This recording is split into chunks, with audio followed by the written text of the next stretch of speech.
Today on Mother Mayhem. I know what it looks like when guilt, obligation, fear, loyalty, and love become so tangled together that a daughter can no longer tell the difference between what she wants and what she feels and what she must do. And that is where I think I can still be helpful.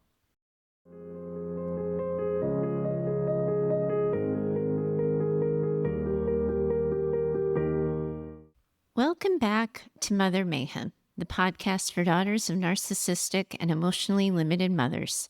I'm your host, Heather Gray. And as I start this conversation with all of you today, I find myself feeling so profoundly grateful for the opportunity. But also, I'm feeling an incredible sense of responsibility that I get this conversation right for all of you. Today, I have the opportunity to say the quiet part of our conversation out loud. I've thought about it, I've rumbled with it, I've felt it, I've worried about it, and if I'm being really honest with all of you today, I have felt humbled by it. The conversation I want to have with you is about naming that we truly have become a community of women from around the world who are healing the mother wound together. And saying the quiet part of that out loud also means acknowledging that I am doing this as a white woman in Southern California, offering insights, stories, and information that come from my experience as such. As I draft this conversation with all of you today, it's the 24th of June. My podcast statistics tell me that Mayhem is currently charting in Iceland, Kenya, Bahrain, the UK, South Africa, Australia, Israel, Italy, New Zealand, the United States, Ghana, and Tanzania. How about that? This doesn't even include the countries where people are listening, but I haven't been charting. Each week, I speak to an international audience with all of your stories, your experiences and values, races, and cultures from the desk of a white woman. And I have never actually said that one out loud. Of course, I've known it and I've been aware of it, but I've never quite gotten clear on what I wanted to say or how I wanted to say it. And I'm profoundly, incredibly grateful to a listener who shared both grace and truth in a recent review of the show. Here's what she had to say. I'm giving this podcast 5 stars because the expertise, compassion, and somatic awareness the host brings to the episodes is above and beyond helpful. Hearing that I wasn't alone, hearing advice I never thought I'd get has been invaluable. However, this podcast is culturally very European American centric, which is central to the life experience of the host. So I would just give a heads up for many of us Black folks. This podcast will sometimes miss on communication recommendations within our lived experiences, as well as some cultural missteps such as naming characters after one of her favorite movies, The Help. Her not knowing how unpopular that movie was for its cultural missteps is a big indication of her disconnect from our culture. Just be aware going into these episodes and take what you need while leaving the rest. Whew. My immediate response when I read that was, oh my goodness, she showed me so much grace. And also, she has it right. 100%, 1,000% right. This is true. I am speaking from my own lens, and it's not a universal one. And it's also true that while I speak to an international audience every week, I am not speaking from the experience of all of you. I've spent years trying to deepen my understanding of trauma. I've not spent those same years becoming an expert in the cultures, values, religions, and lived experiences represented among the women listening to this show. The reality is that this little podcast that could of ours is being heard by women whose lives, cultures, religions, communities, opportunities, risks, and realities are all really incredibly, vastly different from my own. And instead of pretending that that is not true, I think it's time we just talk about it and put it all out on the table. because here's what I don't think solves this kind of problem. I don't think I can solve it by attaching a caveat to every single thing I say. I could acknowledge cultural differences every 5 minutes. I could try to account for every lived experience represented among the women listening to this show, and still, I know I would miss something. Because the challenge here isn't that I need better caveats. The challenge is that healing advice and real life are rarely, if ever, as neat as we want them to be. After all, the healing space loves themselves some absolutes. Do this, don't do that. Drink this, take this, don't take that. Christ. And there I go, taking the Lord's name in vain, which, depending on how you were raised, might be completely unremarkable, or it might have some of you physically twitch. See how fast that can happen. We're not even minutes into this conversation, and we're already bringing different histories, beliefs, values, and experiences into the room. Just this weekend, I was buying sunscreen because I'm trying to be better at skincare, and I positively fucking hate SPF and how it feels on my skin. But alas, trying to be a good doobie, I'm standing in Sephora, and the woman asks me how she can help. I tell her what I'm looking for, and she says, "Oh, you don't want to put chemicals on your skin. You want mineral sunscreen. Why would you put chemicals on your face?" And suddenly I went from trying to take good care of my skin to being told that, yes, I should take care of my skin, but not that way. And I think it's places and moments like this where daughters get into trouble. Because when advice doesn't fit, many of you don't initially question the advice. You question yourselves. You think maybe you aren't trying hard enough, or that something is only rubbing you the wrong way because you aren't, quote unquote, healed enough. Then that leads you all down the maybe everyone else understands this except me road.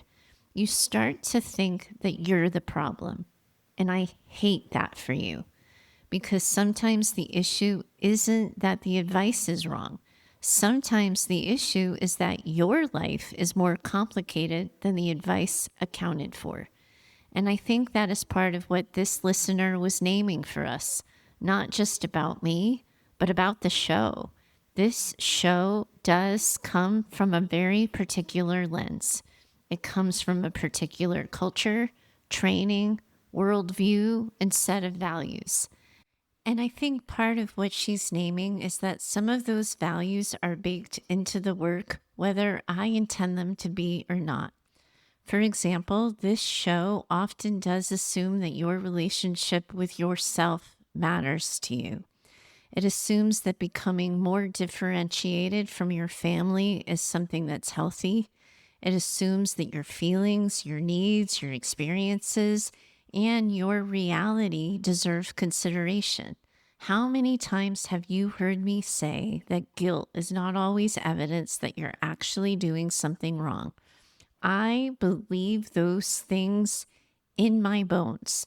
They are some of the premises I have built mayhem right on top of.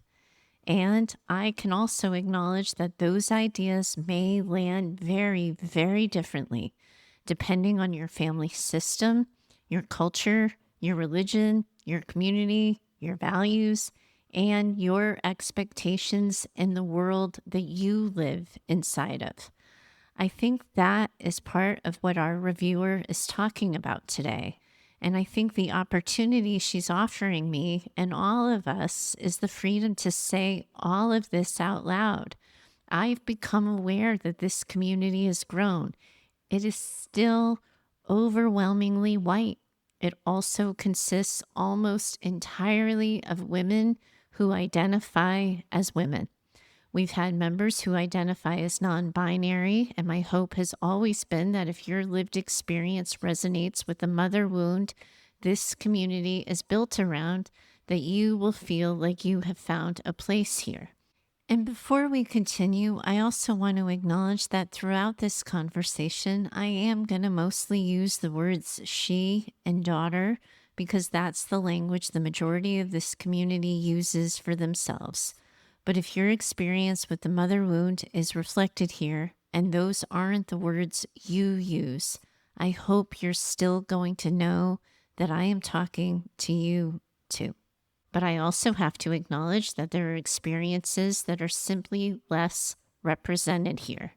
And when some experiences are less represented, it changes what gets talked about, what gets questioned, what gets normalized, and sometimes who even feels like they belong enough in order to be able to speak in the first place. If you have ever wondered whether this space is meant for someone like you, because you don't hear your experience reflected very often, I hope conversations like the one we're having today let you know that I'm paying attention.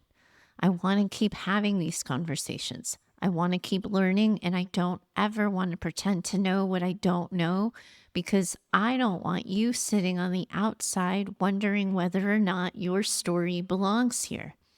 I think we can also accept together that our podcast reviewer is pointing toward one of the limitations of the show. I cannot tell you exactly what these ideas should look like inside of your culture, or what it would look like to honor your faith. I can't really name for you inside of your family what balancing family obligations and personal healing should look like. I can't do that because I don't live there. I would never want to pretend or caveat myself into thinking otherwise. But I also don't think that the conversation ends there. Because while I may not know every culture represented among the women listening to the show, I do know daughters. I know what it looks like when someone has spent decades making everyone else's reality more important than her own. I know what it looks like when someone learns to distrust herself. I know what it looks like when guilt, obligation, fear, loyalty, and love become so tangled together that a daughter can no longer tell the difference between what she wants and what she feels and what she must do. And that is where I think I can still be helpful. After all, in only the few sentences I just said, I use the word she, even though the pronoun might not feel true for all of you listening, just as I use the word daughter, and that might not be a word that fits for you either. This conversation is so important. The thing is that once you start noticing lenses, you realize they're everywhere. I remember when we were trying to figure out what the heck we were going to do with our out of his mind, reactive, crazy dog. And the trainer said to me, well, we aren't always in the room when these things happen. Have you thought about putting cameras inside your house so we can watch? Admittedly, that was my very last dog training session with her, because no fucking way in hell was I putting cameras inside of my house to spy on my dog. That would trigger the absolute positive shit out of me. And she didn't think anything about that was abnormal about suggesting it.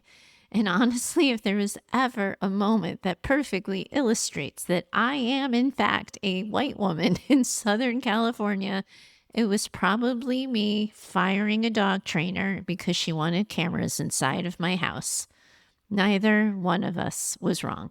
And this is where things start getting a little bit messy and complicated, because some daughters listening to this show come from religious backgrounds where family obligation is sacred.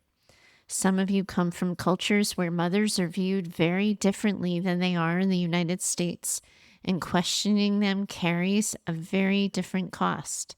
Some of you are coming and listening in from cultures where the needs of the group are considered just as important as the needs of the individual.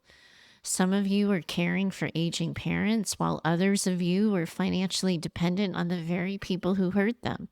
This community has daughters who live with physical safety concerns that have to be taken into account. And some of you come from communities where stepping outside of expectations carries consequences I'm never going to understand. And these things matter. They provide context, and also they name the stakes. I also want to acknowledge something else here. for some of you, this conversation is happening inside cultures, religions, communities where mothers occupy an especially protected place in your world, where questioning your mother isn't just discouraged, it may actually feel unthinkable. It may be experienced as disloyal, disrespectful, or even a rejection of your family, your faith, or your culture. That doesn't make healing impossible. It does mean, though, that your hill really is steeper. And I think that's pretty important to name here, because if that is your reality, I don't want you listening to this show wondering why this feels so much harder for you than it seems to be for everyone else. The cost you're weighing simply just is different, and it's heavier. And I think this is the question I've actually been trying to get to with you. What do we do when the healing advice isn't necessarily wrong, but it flies directly into the face of how you were raised? What do we do when healing and belonging seem to want, ask, and demand different things of us? And what do we do when a podcast host tells you that your feelings matter, but your culture taught you that duty matters more? What do we do when self-trust sounds so beautiful and poetic in theory, but loyalty is the value you have built your entire life around? How do we have that conversation? Because I don't think the answer is pretending that those tensions don't exist. And the answer cannot possibly be throwing away everything that doesn't fit perfectly either. I think the answer to this starts by naming the tension and being willing to sit in it for more than just a beat. And I am so grateful to this reviewer for giving me and all of us this exact opportunity. If you have listened to the show for any length of time, you have heard me encourage daughters to trust themselves. You've heard me encourage daughters to consider their needs. I've told daughters to pay attention to their feelings, their experiences, your reality, and all of the ways you may have learned to abandon yourselves. And those are conversations I continue to stand behind. I stand by them because I've watched what happens when someone spends decades believing that everyone else's reality matters more than their own. And I've seen what happens when a daughter becomes disconnected from herself. Together, all of us have learned what happens when guilt, obligation, fear, and loyalty become so tangled together that a daughter no longer knows what she wants or what she believes. And we have all seen and heard the cost of that. But I think if we're going to have this conversation honestly, we also need to acknowledge something else together. For a lot of daughters, the question has never simply been if the advice is right. The question is what following the advice is going to cost. Because when I say trust yourself, some daughters hear freedom, while other daughters listening will only be able to hear and know the risk that comes alongside that particular invitation. I can use the word boundary, and some of you will instantly be able to grab onto the concept of self-respect. But others, you hear boundary, and it's unavoidable that the only thing you will really hear inside of that word is conflict. When I'm looking to you to please consider your own needs, some daughters are going to hear me signing their permission slip.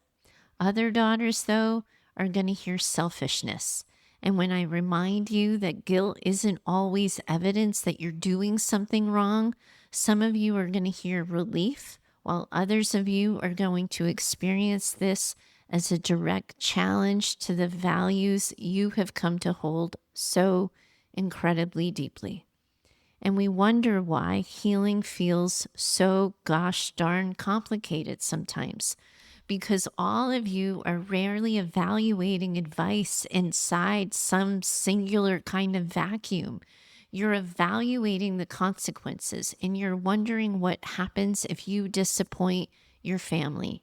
You fear what happens after you change the role that you've been playing, or if you stop being the daughter everyone expects you to be.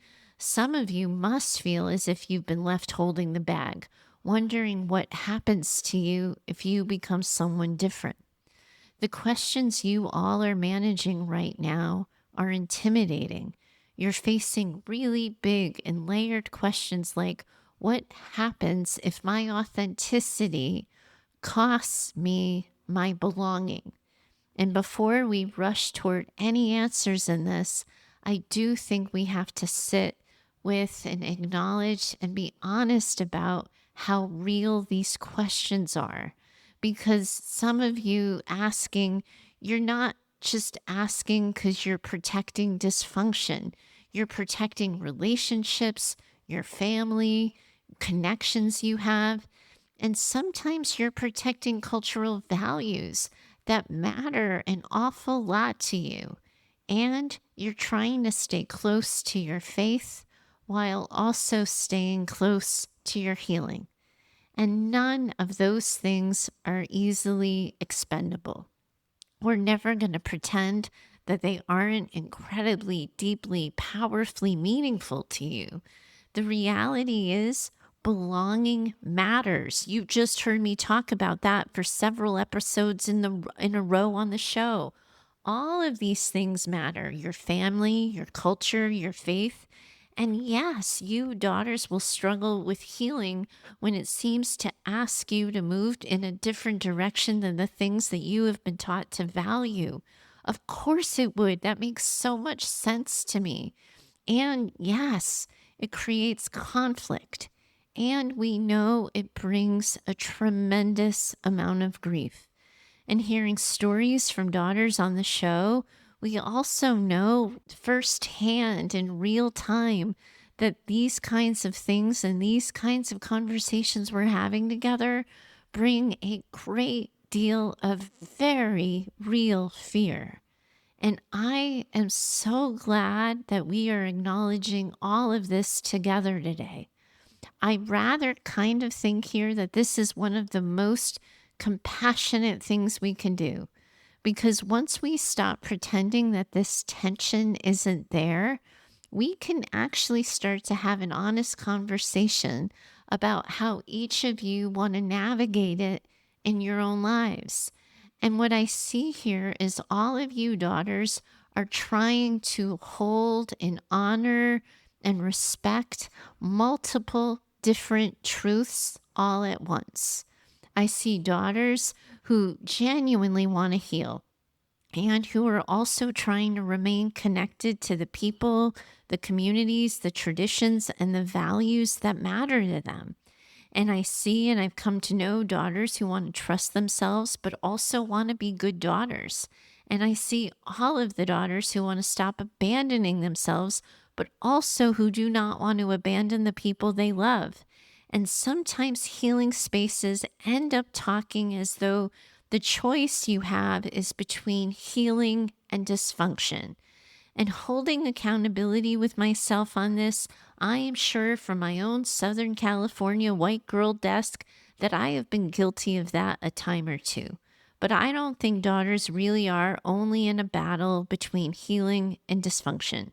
What actually feels more true is saying and naming that oftentimes daughters are trying to choose between healing and loyalty, or sometimes for some of you between healing and duty, or others of you healing and faith. And like we just sort of finished talking about healing and belonging or healing and family. All of these are harder choices because things on both sides of those equations really matter. And I really want us to slow down for a second here, because if we don't, we're going to miss something really important.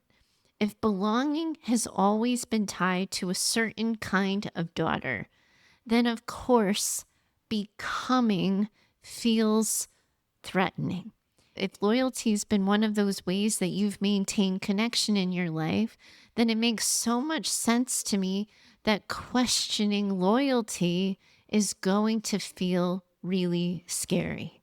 And if your role in your family has helped you kind of maintain your safety or a predictable sense of order or some level of acceptance, changing that role in your family is going to come with inarguable risk. And when we allow ourselves to really go there, you get to stop asking, why won't I just do the damn thing? And instead, you can start to become curious about what feels at risk for you if you do. Because once we understand what it is that's actually being protected, everything can start making a little bit more sense.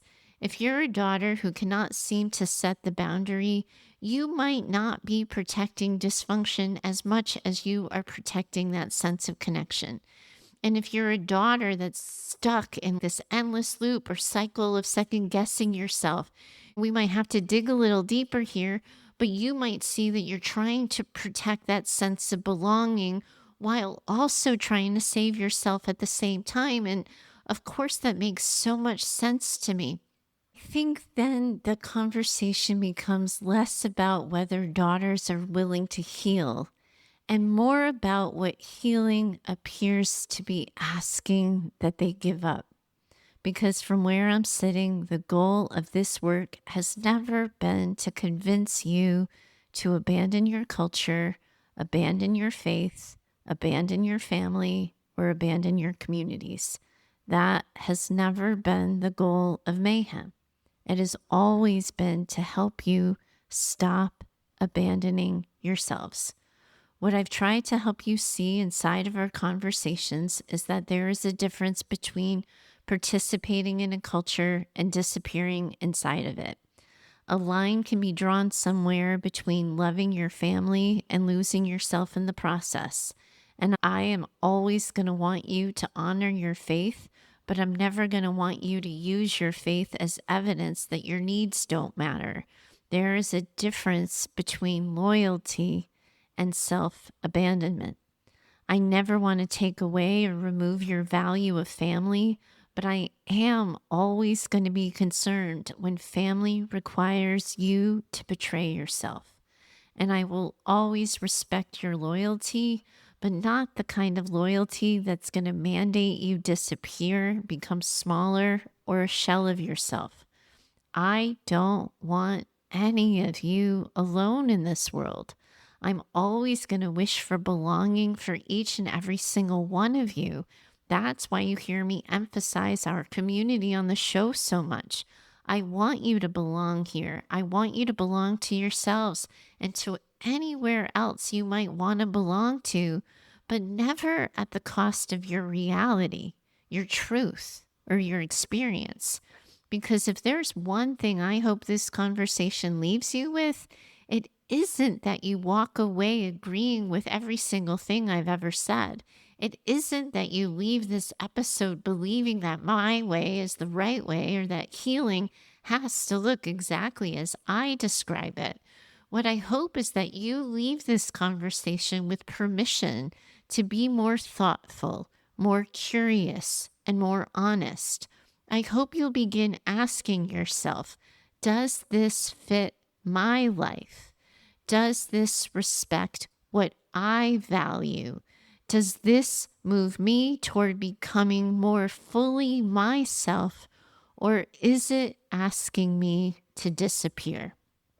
I don't think healing is asking any of us to become copies of one another, but I do think it's challenging us to become more deeply ourselves. And for some of you, that's going to mean making changes that feel incredibly unimaginable today.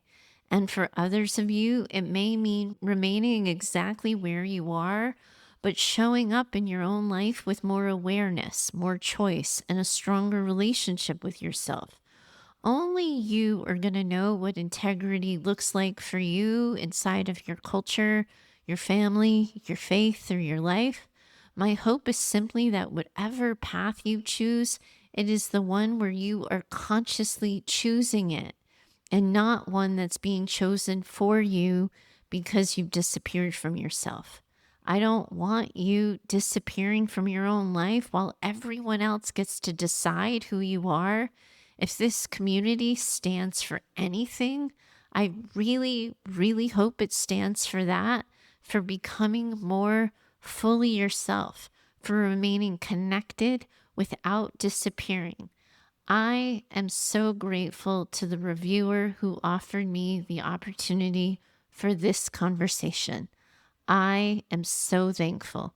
Your generosity and your grace gave us all the chance to think a little bit more deeply together. And I hope this conversation honors the spirit in which your review was offered. All of you are in this incredible community of women from around the world who are in this together. And I, for sure, most definitely am in it with you too. Bye for now. Thank you so much for joining me today. I hope you felt seen, understood, and a little less alone in whatever it is you're carrying. The things we talk about here, your mother wound, trauma, identity, and healing, well, they were never meant to be worked through alone. Understanding matters, of course it does, but healing happens inside of relationship. That is one of the biggest things I have learned over the years of having these conversations with all of you daughters. It's also why I created Mayhem Daughters. Mayhem Daughters is my private online community for daughters of narcissistic and emotionally limited mothers. It's where the conversation continues after the episode ends. It's where daughters connect with one another, ask questions, receive support, and practice the work of healing together. Every week, we gather for Thursday Night Mayhem, our live community gathering. And throughout the week, daughters support one another inside a space built specifically for this kind of work. Because there comes a point when another podcast episode isn't actually what you need the most. Sometimes what you need is a place where you don't have to explain yourself so much, where you're understood, and where you can stop doing this work alone. That's what we've built inside of Mayhem Daughters. You can learn more at mayhemdaughters.com/community. If today's conversation resonated with you, please consider sharing it with another daughter who might need it. Your shares and reviews help more women find these conversations. And if you have a story, a question, or a reflection of your own, I'd love to hear from you. You can send me a message at heather@mayhemdaughters.com. And lastly, a heartfelt thank you to Heather Clark. She edits the show and has had my back for nearly a decade. There are very few people who have witnessed as much of Mayhem's evolution as she has, and I'm deeply grateful to have her beside me as I do this. This isn't just a podcast, it's a community. We see you, we believe you, and you already belong. And I'm so very glad you're here.